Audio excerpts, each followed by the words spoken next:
Welcome to Meet Me Halfway. I'm Jordan Griffin. He is Austin McNorton. You know where you are. Listen to us on a Monday. We are very happy to be with you guys again. Austin, say hello to the people. What's going on? How's ATL? It's fantastic. Just got done kayaking yesterday. Kind of a big deal. Kind of better than you. You can pretty much kayak in the streets of Kansas because it's underwater. That is absolutely true. Still can kayak in the streets of Kansas. I'm about one document away from being in-state tuition at Kennesaw State. Thank you. Official Georgia resident, congratulations. Official Georgia, thank you. You still have Wichita area code on your phone number, I found out today, which I think is hilarious. I do, 316? Yeah. Yep. Yeah, I mean, that's I can't really change unless I change my whole number, right? I don't know how that works. I don't know how that works either. I don't even want to. We just talk about sports, and we also don't know anything about. So we also exactly. All right, we're gonna jump right into it. We're gonna start with the NFL. Maybe a story that's about a week or so old, but you know what? We've been so busy, so many sports stories that we're gonna talk about it right now because we make the show, not you guys. We do what we want. So I'm not alienating the fans here. So.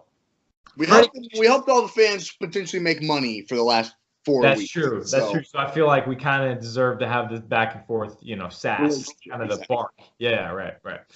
So, new head coach, I'll say, of the Cleveland Browns, Freddie Kitchens. Just about last week, he was asked about Odell missing OTAs. They asked him what exactly he had missed. He said, quote, a lot. And he said, what specifically had Odell missed? He said, quote, the offense. So, this begs a pretty big question about guys showing up to OTAs. Should they show up if they're still with the team or if they're new to the team? Like, people criticize Tom Brady. He's not at OTAs. And then guys like Odell Beckham, Le'Veon Bell are kind of the two big ones that we're talking about here today, are not showing up to OTAs, which are optional, which is the O, which stands for the O in the word. But, Austin, do you think a guy like Odell or a guy like Le'Veon should be at these OTAs? Well, I mean, I'm just such a big fan of Odell. I love everything he does. So I think he should get a free pass for everything. I mean, what a great guy. You should take out what's behind you and replace it with an Odell jersey. Oh, yeah. I mean, well, I have one in my closet. I never wear it because I don't like to ruin it. Right. Exactly. Don't want to hair.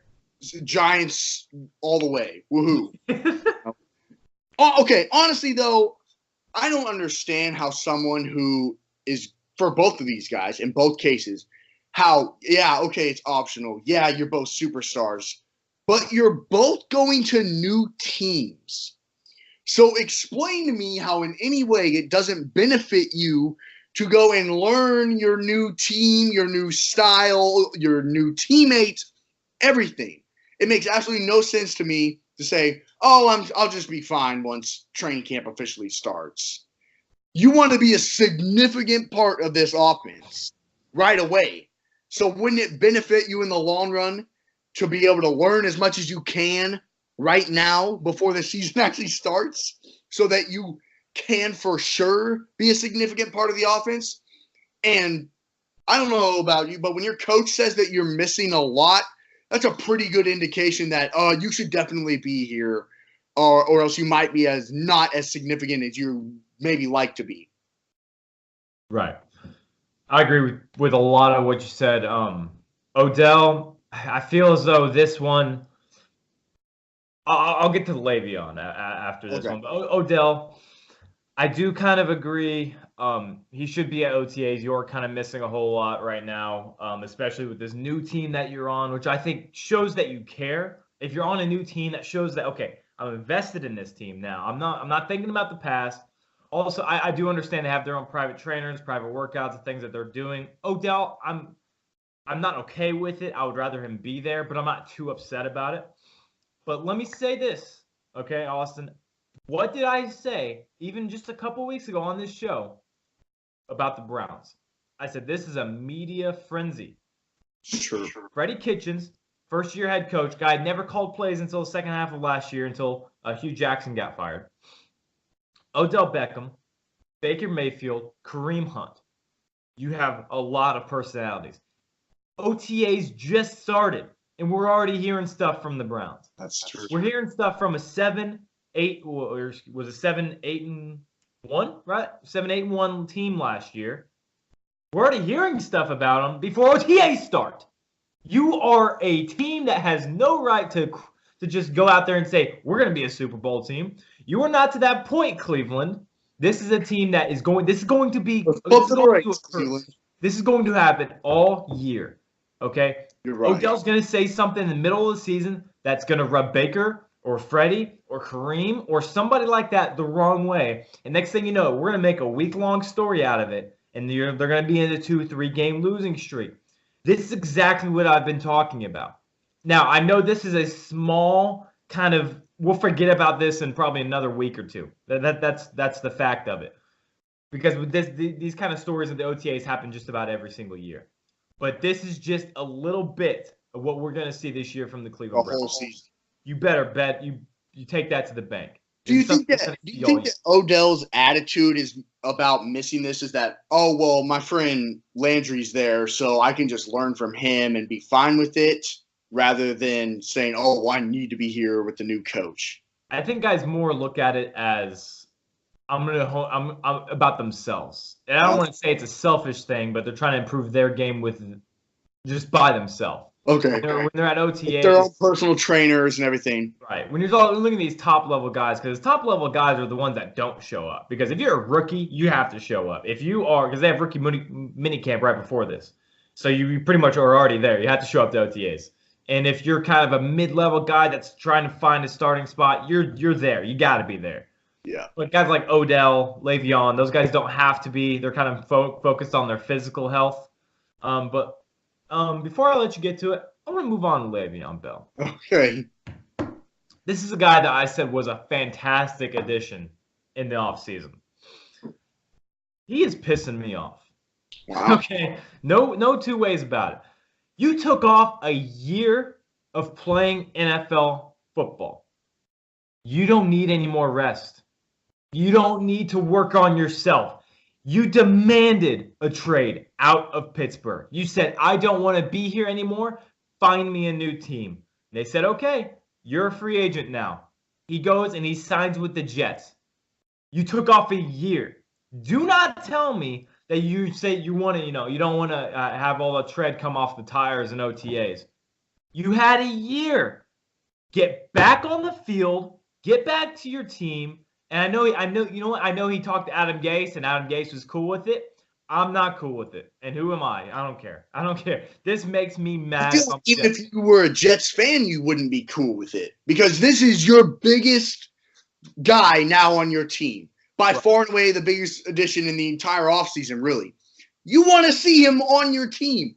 Even if it's something as meaningless as OTAs. You want to see him there. He is not in a position to discard other teammates by not showing up. Saying, you know what, I got to work on myself. It's more about me right now. You've been doing that for a year. What have you been doing for a year? Exactly. What have you been doing for the past year? If you really need to work out with trainers by yourself, what are you doing? I don't enjoy this one for Le'Veon. I think this is horrendous.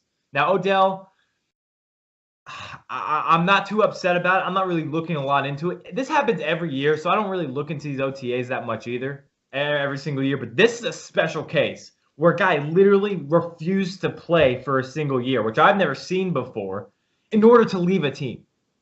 And now you're on a new team, and you're still sitting out. Unacceptable. I would not accept it. And all those people, let me pick this argument apart real quick. Oh, well, Tom Brady never shows up to the OTAs. Do you think Tom Brady doesn't know the Patriots offense? Yeah, he's not learning anything new. There's nothing. He's not gaining anything out of OTAs. These two guys could gain something from these OTAs. Yes. Especially Le'Veon, because he hasn't played in a year. But Tom Brady, I think he's comfortable with this coach. He's comfortable with the playbook. I'm pretty sure he could absolutely run the plays blindfolded if he wanted to. How many plays, Austin, do you think Josh McDaniels and Tom Brady have called together over the years? I can't even count. Exactly. Yeah. How many plays do you think Adam Gase has ran for Le'Veon Bell? That's a tough one. Man, it might be close to my IQ number. So that's 0. They've done nothing. He has not been in OTAs. There's no reason for him to be out, and it's unacceptable for me. I don't like that one bit. Odell, I can kind of give a pass, I guess. It's not really a big deal for me, but this is a special situation, I would think. Yeah. Okay. So moving on to the NBA. Very interesting stuff coming in. The finals is now 1-1 series. Toronto going back onto the road for 2 games against Golden State, taking the first game and losing just last night to the Warriors. Klay Thompson looks like he has a hamstring pull. That's gonna be pretty interesting with Kevin Durant out. Boogie Cousins is now back. He had a pretty big impact last night. But we're gonna let the series play out a little more before we start talking about that again. So honestly, what's been more interesting about this series? The actual games or Drake and the Warriors fighting on the sideline? Because good grief, dude. That was the first highlight I got after the game was that KD was chirping at Klay in the tunnel, or chirping it at Drake in the tunnel. Right. Are you serious? It's so annoying at this point. I don't have a problem with Drake. I have a problem with him, back rubbing the head coach. I have a problem with that. Yeah, you're right. Too far. But, I mean, he's just a normal fan. He's maybe taking a little too far, but he is Drake. Now, if I were doing that, I'd probably get thrown out and banned from that arena for the rest of my life. But I'm also not a multi-million, platinum artist. So that's kind of the difference between the two. So I have no problem with it, but it is kind of it's funny to see. It's funny to see how sensitive the Warriors are. That's very true, which surprises not me even at all. No, not whatsoever. So, talking about Kawhi Leonard, we haven't really talked about his free agent fate after this season. So, let's play out this scenario. Toronto wins this finals. They win the finals this year. Does he leave, and where should he go? If Toronto wins, I think he should stay in Toronto. I feel like Kawhi's the kind of guy. That's why I was honestly kind of surprised that he left San Antonio, because Toronto isn't that big of a media market, and he's not that big of a media guy. He doesn't have the kind of personality that like Draymond or LeBron or some of those Chris Paul, some of these big media personality guys. He's not that. We've heard it multiple times now. In the finals, he doesn't even talk trash. He doesn't do it. He's just, I'm going to go out there, I'm going to play my hardest, and we're going to probably win. Yeah. He doesn't say anything else, because this is what happened back when the Spurs and the Heat played each other. Dwayne Wade said, that dude's a baller, and he doesn't say anything either. He just balls, and that's it. So I feel like Toronto's a perfect place where he can ball, and that's it. He doesn't have to worry about all the media. He doesn't have to worry about his teammates. I think he's very comfortable where he's at. And if he's winning at the level he's winning at with this team, especially if he wins it all this year, I don't see any reason for him to want to leave. Yeah. I also kind of look at it the other way. If he does, I feel like if they win, he might leave. Now that would be, I don't know. I also could easily see it your way as well, because I feel like once he wins, if he takes the Toronto Raptors, who were just a swap from DeMar DeRozan and Kawhi Leonard and grabbing Marc Gasol away from winning the finals, I feel as though he will have this sense of accomplishment, saying, you know what, Toronto, I was there for a year, but I gave you literally exactly what you needed. I've done my job. And, I know for a fact Toronto fans would be totally okay with that. Now, I know they're going to leave. I don't think there'd be any ill will at all. Now, I don't know if that's how he is, if that's how the way he would look at it. I imagine that would be the way. That if they win, he says, you know what, I've done my work here. I want to go to a place where I want to be. I want to live in a nicer area with the weather in LA, with the Clippers. I feel like it's either Toronto or the Clippers. I don't really see any other option. That's what I've been seeing on all of the sports news. So it seems like Toronto or the Clippers. I think he should stay in Toronto. I said before the season even started, even when they just acquired Kawhi Leonard, I said the number one free agent destination should be Toronto, going up with Kawhi Leonard. You guys go win a championship and take over the East.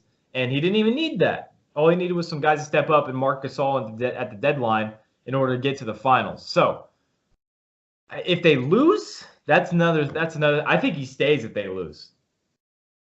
I would agree. Because then he's, I think, maybe still trying to prove his worth, maybe. So I see what you're saying. I like that kind of thought process of, I did what I was supposed to do. Now I kind of want to just live a celebrity life, maybe, and yeah. But I do think like the media attention in Toronto is beneficial for him, his type of personality, though. Now here's the thing, though. I think we're not really thinking too much about is we say that Toronto is a small market, but if you put Toronto in the U.S., that's the third biggest city in the U.S. behind New York, L.A. It's bigger than Chicago, so he's not getting the media attention from us, but he's getting the media attention from Canada. Well, that's true. So maybe he does still feel that pressure because maybe that's not exactly Stephen A. Smith going up to Toronto games on a Tuesday night. But there's still a lot of people, and there's an entire country supporting him. Now, that also, I feel like, would contribute to him staying. The fact that, you play in L.A., you have half of a city, half of L.A., which is still quite a bit, behind you, right? You play for the Lakers or the Clippers. You have an entire city that wants you to be successful. In Toronto, you have an entire country that wants you to be successful. But at the same time, it's also a hockey nation up there. So Toronto Raptors basketball isn't always going to be the number one priority no matter what. So does that matter to him? There's just so many factors in this. I think Toronto's He's also from LA too. He played at San Diego State. San Diego State, went to Martin Luther King High School in LA, so I'm not a big guy on big cities. I don't have to go play, Milwaukee to me is just as fine as LA if I'm playing there. That's personally for me. You have guys like Giannis who have the same sort of thought process. I hope Kawhi does, because Toronto seems like a perfect spot to be. I mean, he has a great supporting cast around him with guys like Gasol. You have Kyle Lowry, who shows up from time to time, but he's still a plus to have. You got Van Vliet, you got Pascal Siakam. That's a pretty stellar group. Is he there for just this season, or will he be there for next year too? Who? Marc Gasol. I think he might be gone after this year. Let me take a look. Okay. But also, I feel like anyone in free agency wants this guy because of after what we've seen. Everyone was like, oh, it might be the system that he plays in San Antonio under Pop. No, this guy can lead a team to the finals clearly anywhere he's at when he's healthy. He's got one more year. In 2020, he'll be a free agent. So he's got one more year after this with the Raptors. Okay. So they might be looking to move that contract, try and get another big free agent there, which, by the way, Toronto may not be appealing to most people, but when Kawhi Leonard's there and he just went to the finals without one of you, it's very appealing. It becomes pretty appealing. And I don't care where you're living or where the city is. I feel like that's going to be an appealing place to be. So, okay.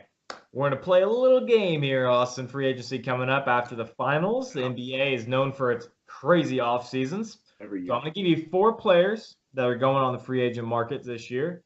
You're going to tell me, are you going to give them a max or nah? Are you going to give them a max or nah? That's what I'm asking you. Okay. Number 1, Jimmy Butler of the Philadelphia 76ers, soon to be free agent.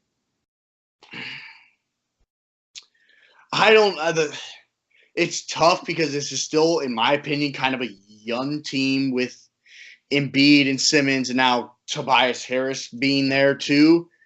And he's on this list I see also. Now, this isn't would their team give them a max. It's would you if you had a team, would you give these guys max? What team do I have?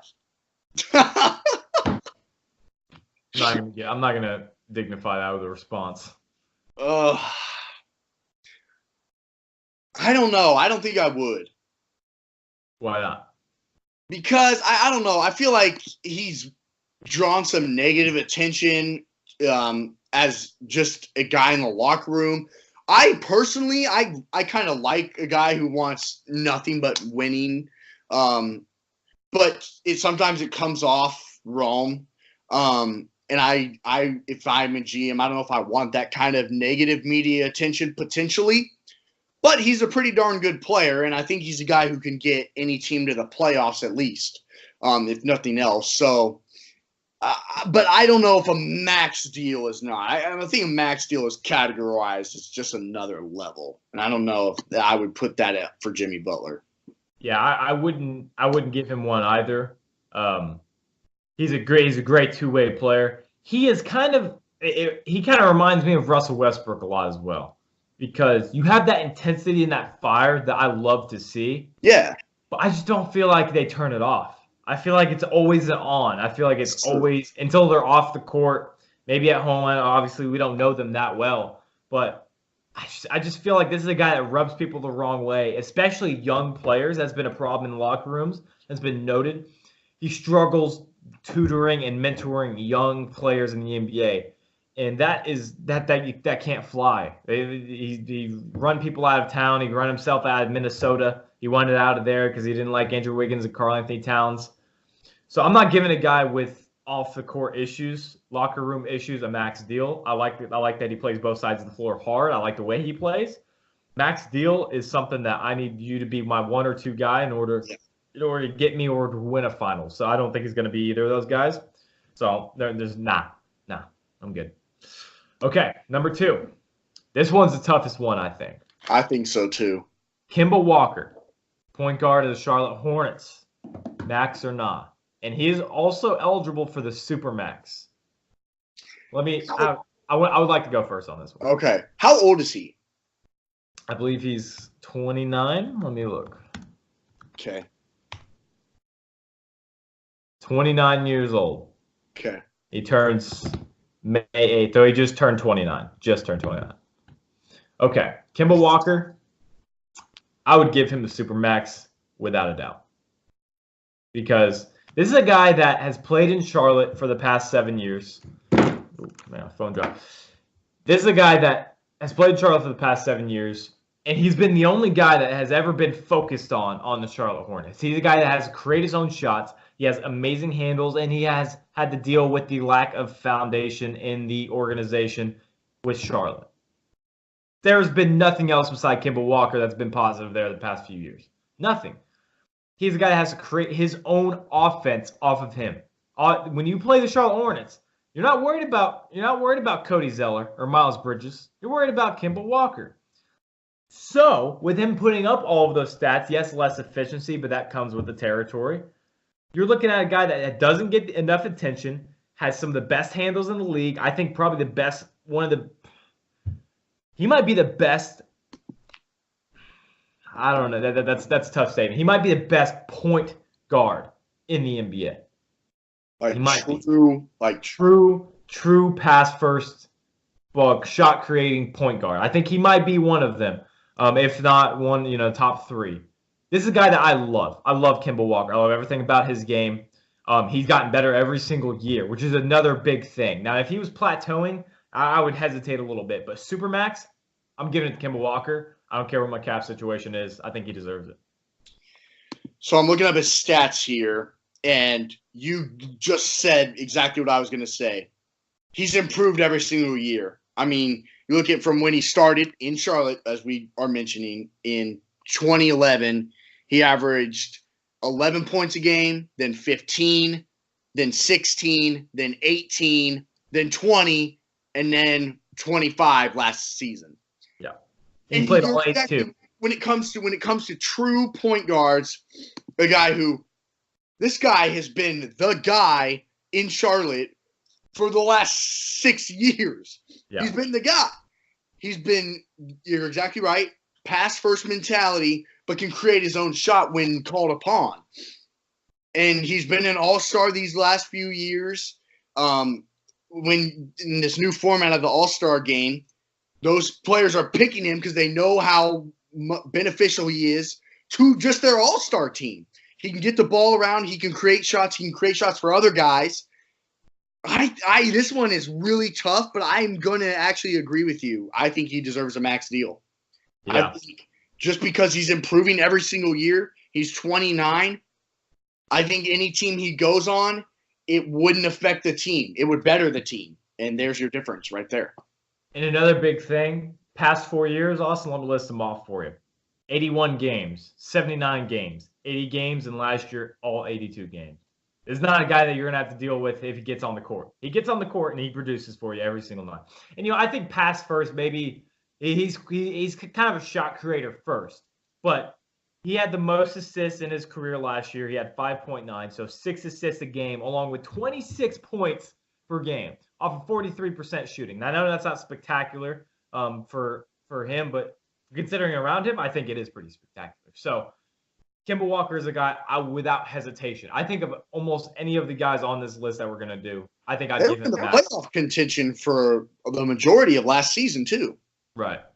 Low East, kind of 7-8 seed, but yeah, exactly. He's the only guy that's kept them in there. I think he needs to leave. Honestly, I don't think that management is exactly drafting any good players besides him. So I think Kemba Walker should get a super max.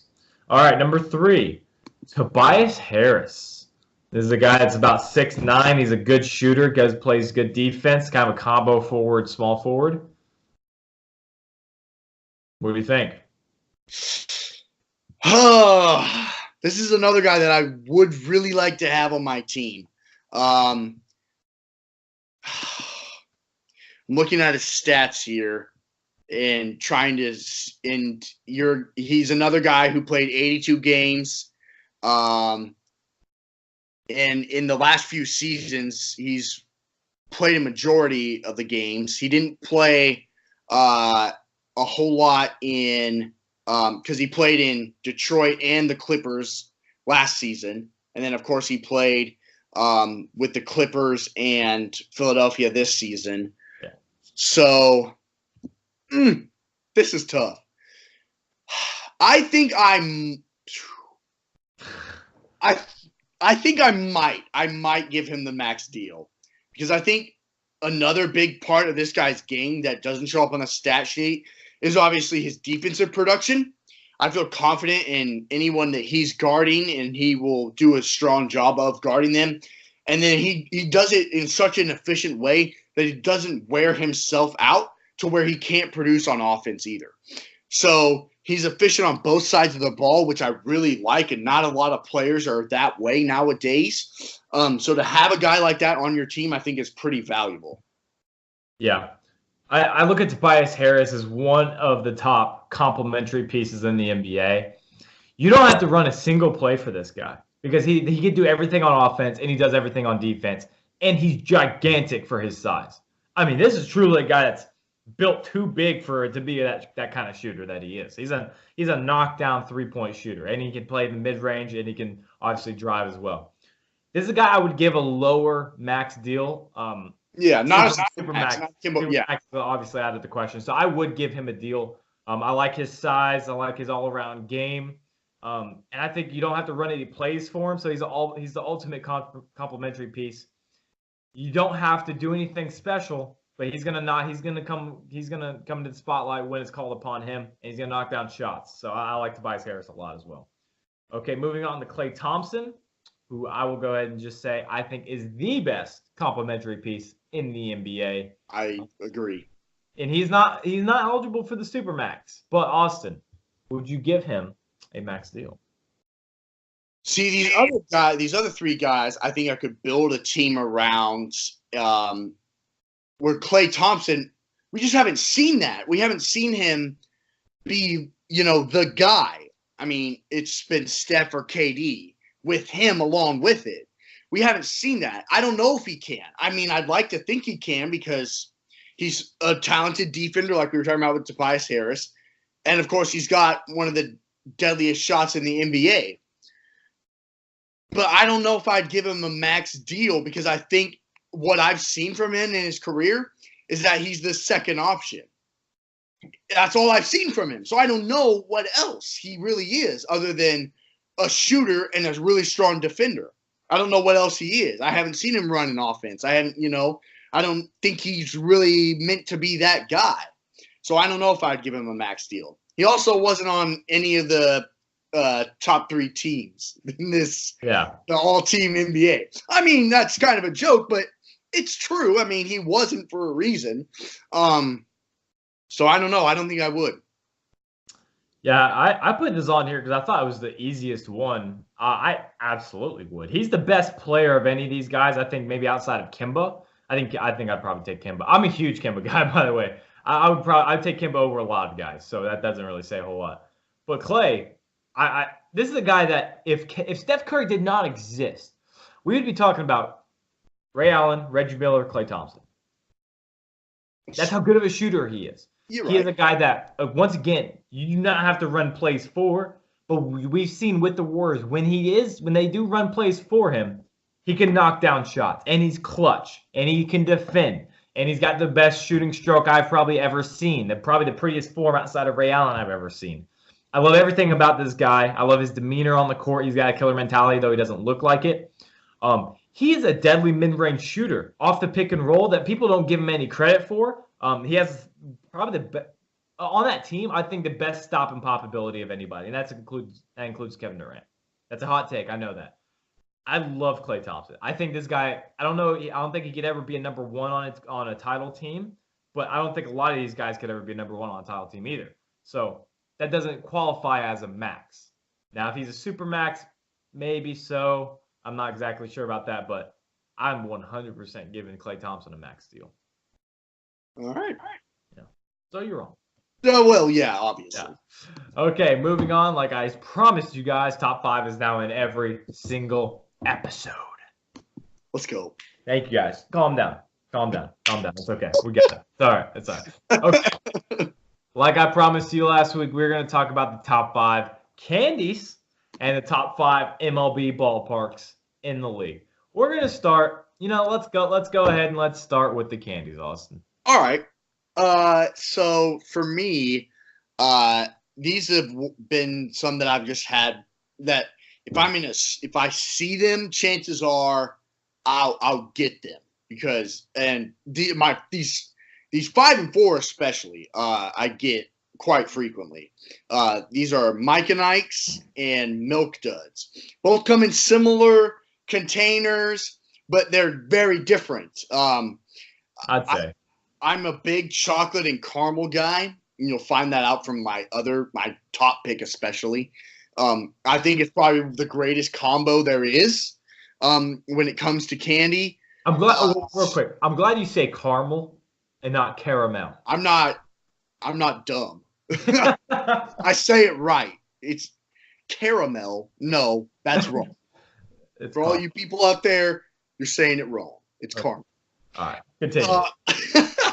And then Mike and Ike's the same way. They just got a lot of different flavors that I like. Number 3, Circus Peanuts.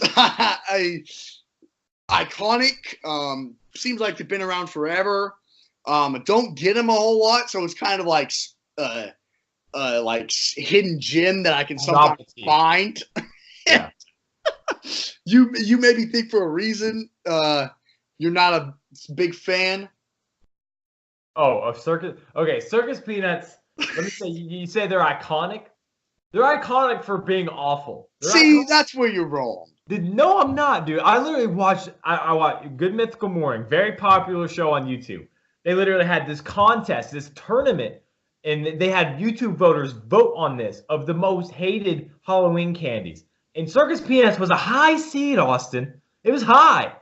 Circus Peanuts are not very well liked, but you know what? They do have a very strange, like black licorice, just a very strong following by a select few people, and you're just one of them. And that's my God, I'm just okay. not. That's fine. That's fine. But let me tell you, we can agree that black licorice is the worst candy, right? It's pretty horrific. It's got to be up there. It did not win though. It did not win that tournament. Necco wafers did. Interesting. It was hard to find. They're terrible apparently. Okay. But Circus Peanuts are known for being pretty awful. I enjoy them thoroughly. I'm not calling them. I don't think they're that bad, but I just want you to know that. That's fair. I think they're great. Okay.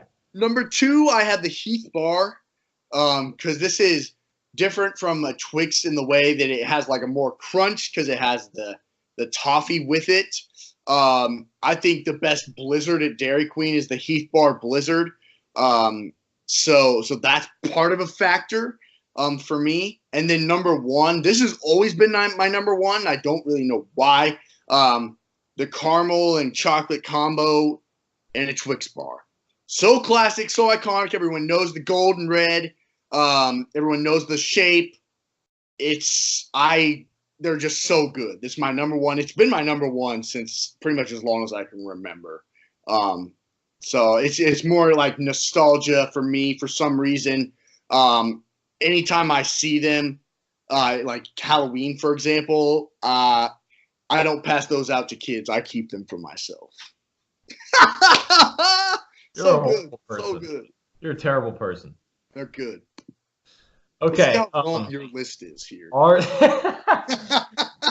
see how just wrong your top 5 is. Ours are criticize it the whole way. They're pretty much the exact opposite. I'm not a huge chocolate person. I'm more of a like. You're a big sour guy. You're a sour gummy guy. I'm a big sour guy for sure. So you guys will find this out. So number 5, I have. This is also one that really. This is kind of more nostalgic for me than anything because I eat this all the time as a kid. The Haribo little Coca-Cola gummies. Oh, now, I will be the first one to admit. That's unique. That's a unique one. They're pretty good. I will say they're not the greatest tasting in the world, but when I eat them, I flash back, and it's just something I love. I respect that. I respect that. I just love it. Number 4, this was a recent one. Skittles, okay, but I'm very specific with this one. The sweet and sour Skittles are so good. I just had some yesterday. Wow. It's fantastic. They got 2 flavors in there that are very sour, and then the other 3 are very, very sweet. It's fantastic. Now, the other Skittles are classic. I could substitute Skittles at number 4, the regular originals. I mean, that's just how good they are. So, Skittles in general, number 4, but sweet and sour specifically. Okay, number 3, I have one that's it's kind of not chocolatey, but it's peanut butter, and that's something that I'm not a huge. I don't hate peanut butter, but I'm not really exactly. I think it's too rich, but not in this case. Number 3. Reese's Pieces. Oh, okay. Not that. That's right. So you like the peanut butter cups? No, I don't. That's too much. It's too much for me. It's thick. It's slimy. I don't like it. I love the Reese's Pieces though. It's like eating Skittles but with peanut butter. I love it. They're good. They're pretty classic, dude. They're kind of a safe bet. I feel. That's true. I mean, you can't go wrong. Yeah, and then number 2, a very popular one, Sour Patch Watermelon. And I'm not talking about Sour Patches. So get off my back. I'm talking about Sour Patch Watermelon. You let me have some of these before because you literally always have them. These are just the greatest. These are fantastic. I love these so much.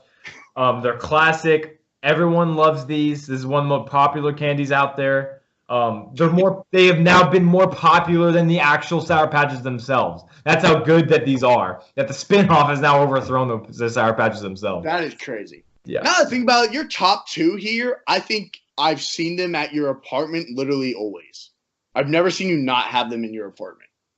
Probably. Yeah. Yeah. This my number 1 is something I'm going to have because I'm going to go see John Wick 3. Bless up. I'm going to go see it here in a little bit. I'm going to have these at the theater. I always get them. I don't care if they cost $20 because they do at the theaters apparently. You get them at the concession stand in the theater? What? You get them in the concession stand at the theater? Yeah, I do. Oh. I should sneak them in beforehand, but I don't really get a whole lot of concessions anyway, so I just get them at the theater. I get like that and maybe water, and that's it. Okay. Number 1, Sweet Tart Ropes. And this is truly the greatest candy on earth. Now, I do have one knock. Let me give you. I do have one knock on them. There's only like 8 ropes in there. I feel like they're kind of screwing me over. I feel like there should be more in there. So so now they're teasing me. So I have to come back and go get more packages of them. They are just these. It's not licorice, but it's a licorice sort of string that you just bite off of as a rope, and it's got a creamy inside. It's amazing. It's sweet. I can't even describe how amazing it is. And yes, I have both of these at my apartment, and I still have them right now. I will be getting one of 2 of these at the movie when I go after the show. So, top 5 candies. Jeez. That's fantastic. We have exact opposites. You have chocolate stuff. I only have one like root peanut butter, and you don't have any of the stuff that I have. So we just got to respect each other and move on. Yeah, I mean, I don't not like any of the ones that you have, so. I don't not like one of yours, and I have not had a Heath bar. Okay. I don't like Circus Peanuts. I have never had a Heath bar, so I can't judge it. I freaking love Milk Duds. That's a one that could have made my top 5. They're so good. And Micanites, I don't really like Micanites that much, but I like the Zour. They're called Z. It's like Zour. Okay. That Zour Micanites. Those are fantastic, but those are hard to find too. So I like all of yours. Yeah. I like all of them. Yeah. It's just they're just all good. I just know it's good. Right. And one okay, before I'm gonna keep talking about candy. The sweet and sour Skittles. One that's really good that I haven't had that I can't find anymore was the Orchard Skittles. I can't find those anymore. I don't know where I got them, but it's been so long since I've had them. I cannot find them. They're so good. I don't know. Someone's gonna have to help me out with that one. Okay, moving on. Top 5, excuse me. MLB ballparks. And these are our favorites. These are not the best. These are what we like the most. And they're also tend to be the more popular ones. So yeah. Austin. Number 5. Number 5 for me is so I like, you'll see from my list, I like history and like scenic, but like a scenic cool background, like a cool place for fans to like sit and just say, this is a cool place to be right now at this time of day watching baseball. And so I put PNC Park, which is where the Pittsburgh Pirates play. They got the river. I don't know what the name of the river is that runs behind their stadium. Tommy or something like that. I saw it the other day. And then, of course, the iconic yellow bridge that leads into Pittsburgh. So you can see the city in the background and then the iconic yellow bridge that leads to it. So that's a cool place to sit and say, oh, this is awesome. Allegheny. Okay. Allegheny. So there you go. However you pronounce that. All right.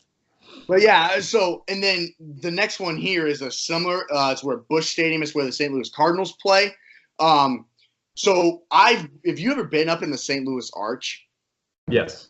It's awesome. So when you're all the way at the top of it, you can see down into the stadium, which I think is cool for one. But then when you're sitting in the stadium, my dad's been there several times, and he says it's just so cool because Cardinals fans are a crazy breed of baseball fans, because it's like that and hockey are like the only things in St. Louis. So that's their team, is the Cardinals. So it seems to me it's always a sellout game. It's a cool, you can see the arch in the background. And it just seems like a really nice renovated stadium to me. Here's something why I didn't put Busch in the top 5 is the arch is fake. That's not the actual arch, because the arch is facing the other way. Arch is facing the other way towards the city. You can see it, but you're looking the other way. Yeah, that's true. So the arch is a hologram, or it's a hologram that they do. So they put it right up through the stadium. It's not actually real, but you can see it, but that's not the actual one. And then phonies. Big fat phonies. Oh my god. And then number 3, Wrigley. Iconic, of course. Same with my number 2, Fenway. Iconic. The Green Monster. The amount of history in both of these stadiums, obviously, for the teams. I see an addition you're making. I almost put that on there. And then number 1 for me, I think is probably the coolest venue for a baseball game in Oracle Park. This is where the San Francisco Giants play. Right on the bay for San Francisco in California. Great weather. They have all the cool stuff in the background of the outfield with the big Coke bottle and the glove. And then, of course, the wall where their home runs are hit over. And it just seems like a really sweet place to be able to watch a baseball game. Yeah. Is it just me, or does it seem like Oracle Park, like the dirt is a different color? Like it's more orange. Seems like that. It's brighter. It does seem like that. I feel like it is. Okay, also, on my road to the show for MLB on PS4, my guy plays for the San Francisco Giants, and I play in that stadium, and it's awesome. Are you a left-handed hitter? I'm not, which is unfortunate. That But defeats the whole purpose. I'm so good that I'm able to pull it over the wall anyway. Or push it over the wall. I was going to say push it over the wall. Right? Yeah, okay. Push it over the wall. All right. You suck at that game. So right. let's get we've never even played each other in that game. For me, number 5, I had this in Marlins Park, but I decided with this one because I am kind of the opposite again. We disagree a lot today. I'm kind of the opposite again with you when it comes to the thought process. I really don't care about history. I don't. I'm not going to act like a baseball game in 1929 affects me or I'm interested in it. I'm sorry. I like layouts. I like a park that I can look at, and there's stuff that I can just photograph in my mind. I'm like, that's memorable. That's beautiful. That's something that I'll remember when I get home. Target Field has that. Target Field's my number 1. It has probably the most unique structure in the MLB. It's pretty new too. It is fairly new. I think 2010 or 12 around there. When it was open for the Minnesota Twins after they were in the Dome. Now they're in here, the Target Field. I like the overhang that you have with the stands over the field, and that's something that really not a lot of places have. You have the garden out in left field. And it's tough to hit home runs out of there because there's wind blowing in, and you're right in the middle of the city. You see all the downtown buildings right there next to you. You can hit the ball onto a walkway in the right field on the right field line. I just love everything about Target Field. The texture patterns are neat. They're kind of detailed. I think that's kind of cool looking. So I like Target Field number 5.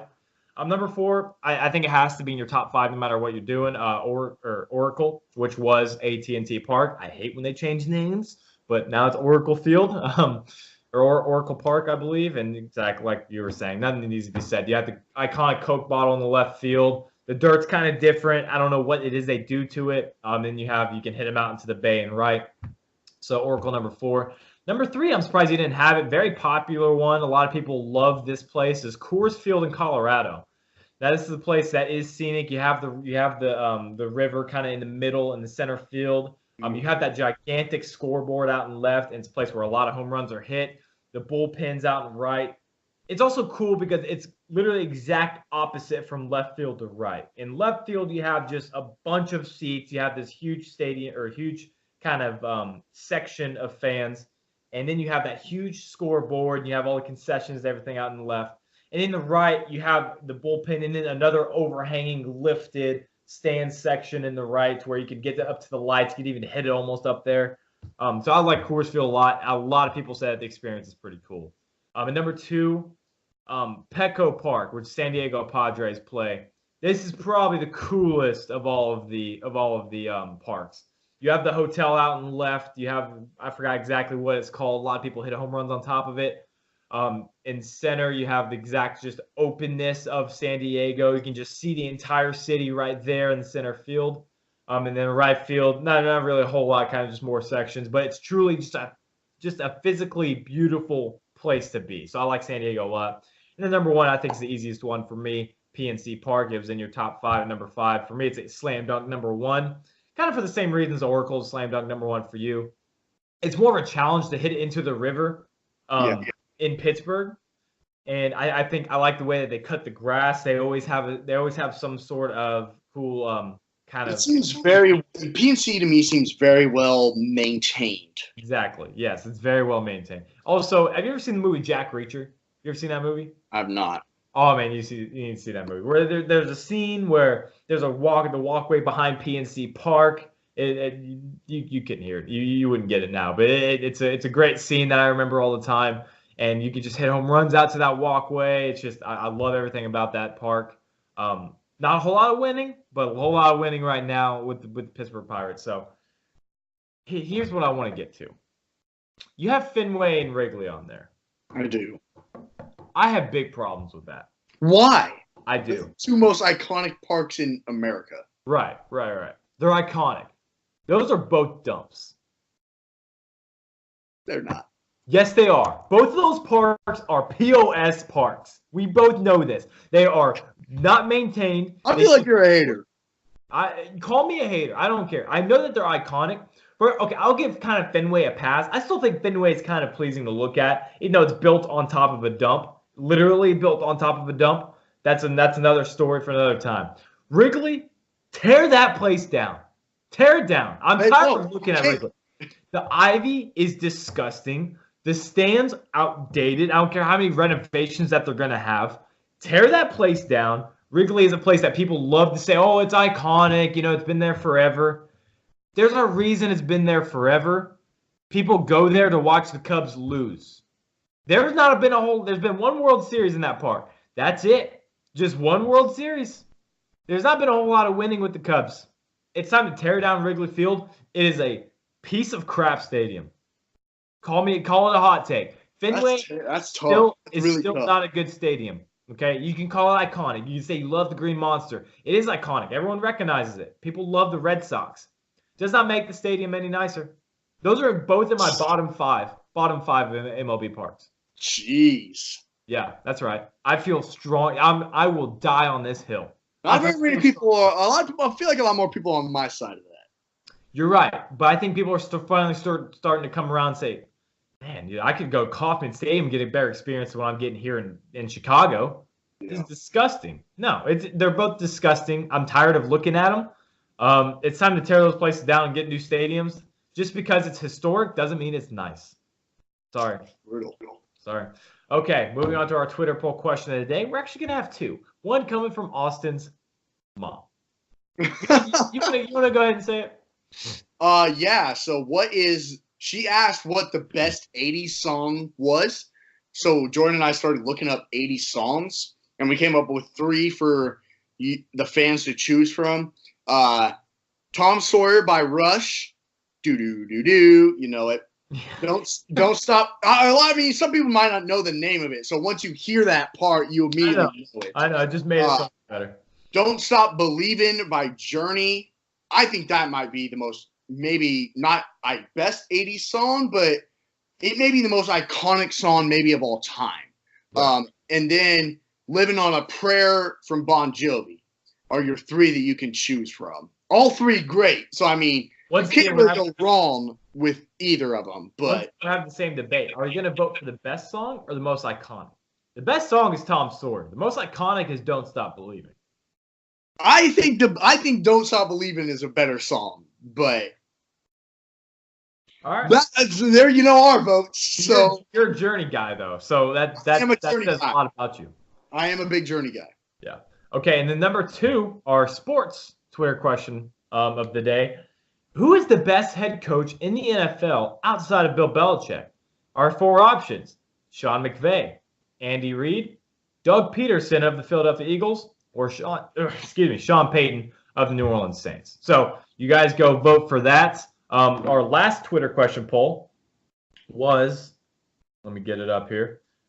Who has a superior background? It is between me and Austin. I narrowly won 53% to 47% of Austin. Very, very tight race. Both of the polls we put out there have been close races. You're right, and I'm sure these are going to be pretty close as well. My vote's going to go to Andy Reid. Sorry, but I think he is the best coach of the 4. Right, no bias there whatsoever. I don't know what you're talking about. I'm a Cowboys fan. He's the only guy on this list who's been fired, but that's cool. What a great coach. That's true. He's also the only one who's really, beside Peyton, that's coached long enough to be fired. So, and Sean Payton has a ring. Does Andy Reid? Ooh. Yeah. Let's move on. So all you fans out there, you know what the right answer is. So choose wisely. Who's the right answer? Who's the right answer? It's Sean Payton. Oh, you're disgusting. That's not true. Do you really think Sean Payton's the second best coach in the NFL? I do. He's done.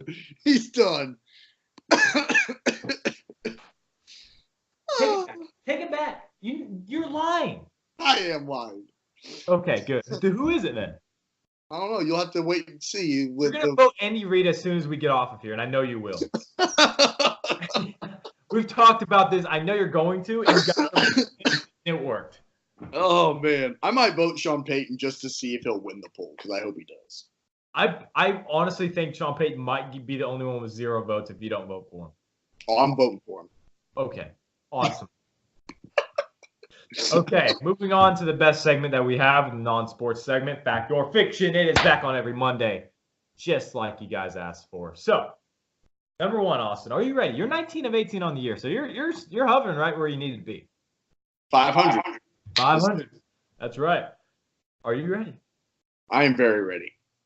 All righty. Number one, a jellyfish's mouth is also their anus, or that the wolf has the ability to shift their eyes to the back of their head while sleeping.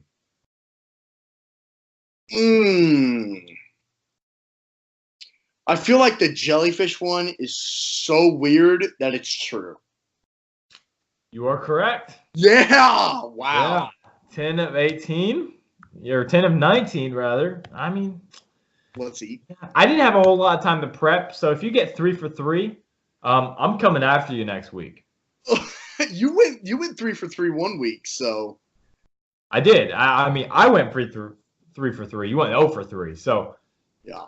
But that's just not how it works. You can't get all 3 because then I'm going to be in a deep depressed state for the rest of the week. Okay, so 1-1 so far. Number 2.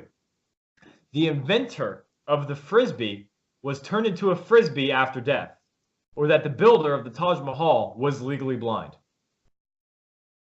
Oh my gosh. This is a tough one. All right, I'm going to say no, I'm going to say the Taj Mahal is real. I'm going to say that he's legally blind. Incorrect. Are you serious? Okay. That honestly might be the craziest fact that we've had on this entire show. So when he died, he wanted his remains spread into a Frisbee. And his ashes were turned into a Frisbee. Oh my God, dude. How is that even? That is amazing. I don't know. That is truly just, that can't be real. That is, wow. I should have went with it. I should have went with my gut. I thought, no way, that can't be real. I should have trusted myself. It's okay. It's okay. Well, hopefully you can go 1 for 3 for me. If not, 2 for 3 is not a bad day either. Okay, number 3. The Netherlands imported criminals into their jails in 2015, or that a Ruby Tuesday in Idaho was the only restaurant to ever receive a negative view from Yelp.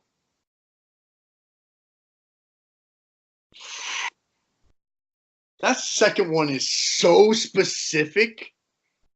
Maybe too specific. So I'm going to say the Netherlands one is real. You are correct. Yeah, that's crazy specific. Now, I actually it's just an odd restaurant, and then Idaho is not the state you'd think of at all. That was a bad one. Yeah. But the Netherlands one, actually, I tampered with it a little bit. Not in 2015, just in general. They import criminals into their prison because they don't have any room, because they have too much room, because they don't have that much crime, so they import criminals from other countries. That is crazy. Yeah. Oh man. All right. Well, this is it. Furious favors.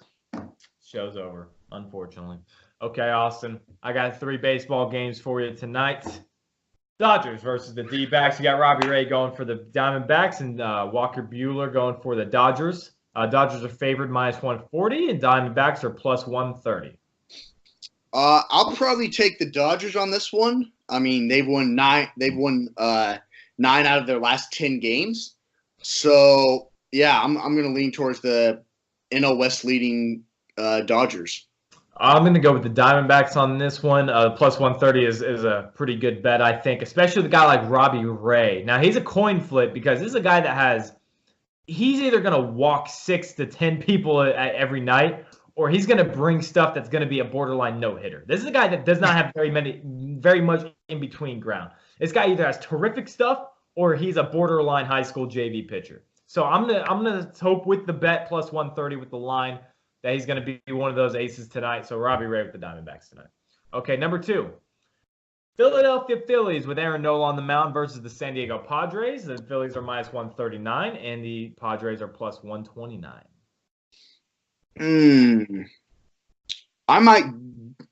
I'll probably say Philly with this one. The number one team in that division in the NL East. Not by a lot though. That's kind of a crazy division right now, as you very well know. So I'll probably lean towards the Phillies with this one. Once again, I'm going to go with the underdogs as well. San Diego is a team that likes the long ball. So, and Aaron Nola is a guy that surrenders with a lot of home runs. That's his one weakness that's been in the MLB so far. He surrenders a lot of home runs. I see a guy like Hunter Renfroe tonight, maybe getting a home run or maybe even two. He's a big power guy. So I'm going to go with the San Diego Padres here tonight because they're playing really well. That offense is zooming. So, number 3, the Houston Astros minus 140 or the Seattle Mariners plus 120. I'll take Houston. I don't know what happened to Seattle, but nothing good. Nothing good. 13-2, and now we're last in the AL West. One of the worst teams in the MLB. That's that. They just traded Jay Bruce yesterday. So, wow. Yeah, I'm going to go with the Astros once again. Neither of these starters are really going to blow us away. So, Houston minus 140 is kind of the safer bet on that one. So, taking the Houston Astros. Yep. That's the show, folks. We're so sorry. We're so sorry. We've gone over the past few times with time. We're gonna have to. What's the time? 107. We're kind of gonna be over with this one, maybe a little bit too. Who knows? That's it for us here today, guys. Tune in Thursday. We're gonna talk everything finals. We're gonna do top 5 once again. It's just gonna be a great show for you guys. So tune in Thursday. Austin, say goodbye to the people. Goodbye. Bye. All right. You guys have a great day. This is Meet Me Halfway. Jordan Griffith, Austin McNorton. Thank you guys for watching.